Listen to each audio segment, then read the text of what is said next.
पड़ोसी का गुमशुदा रहस्य हुक। वो हमेशा मुस्कुराता था, हर किसी की मदद करता था, लेकिन जब वो अचानक गायब हुआ तब सबको पता चला कि उसकी मुस्कान के पीछे एक खौफनाक राज छुपा था। कहानी। शहर के सबसे शांत मोहल्ले में हर किसी का पसंदीदा पड़ोसी राजीव अचानक गायब हो गया। राजीव, जो सबकी मदद के लिए हमेशा तैयार रहता था, पिछले 3 दिनों से किसी ने देखा नहीं था। उसकी गैर मौजूदगी पर लोगों ने चर्चा शुरू की, लेकिन असली शक तब हुआ जब उसकी खिड़की के पीछे कोई परछाई झांकती दिखाई दी। रीना, जो उसी इमारत में रहती थी, ने सबसे पहले पुलिस को फोन किया। पुलिस ने आकर घर की तलाशी ली, लेकिन अंदर ऐसा कुछ नहीं मिला जिससे ये पता चले कि राजीव कहाँ गया।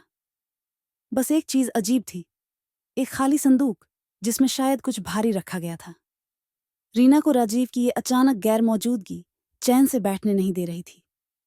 वो राजीव के दोस्तों और जान पहचान वालों से मिलने लगी। उसे पता चला कि राजीव का असली नाम कुछ और था और उसने कुछ साल पहले अपनी पहचान बदलकर यहाँ रहने आना शुरू किया था। एक रात जब रीना राजीव के घर के बाहर खड़ी थी तो उसने अंदर से धीमी धीमी आवाजें सुनी। दरवाजा बंद था, लेकिन उसने देखा कि खिड़की का एक हिस्सा थोड़ा खुला है। रीना ने हिम्मत जुटाई और अंदर झांकने की कोशिश की।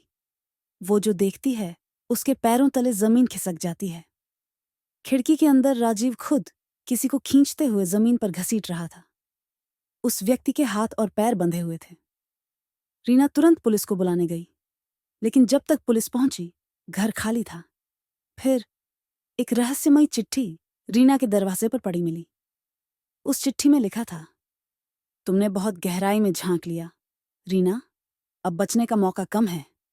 रीना समझ गई थी कि राजीव कोई साधारण व्यक्ति नहीं, बल्कि एक खतरनाक अपराधी था।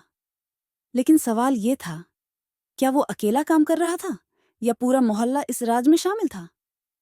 अब रीना को न सिर्फ अपनी जान बचानी थी, बल्कि इस पूरे मोहल्ले के साजिश का पर्दाफाश भी करना था।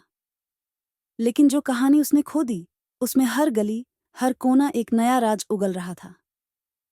आगे क्या होगा? क्या रीना राजीव का सच सबके सामने ला पाएगी? क्या मोहल्ले में कोई और इस राज का गवाह है? और सबसे बड़ा सवाल, क्या राजीव का गायब होना सिर्फ शुरुआत थी? क्या आप इस कहानी को और विस्तार से जानना चाहेंगे?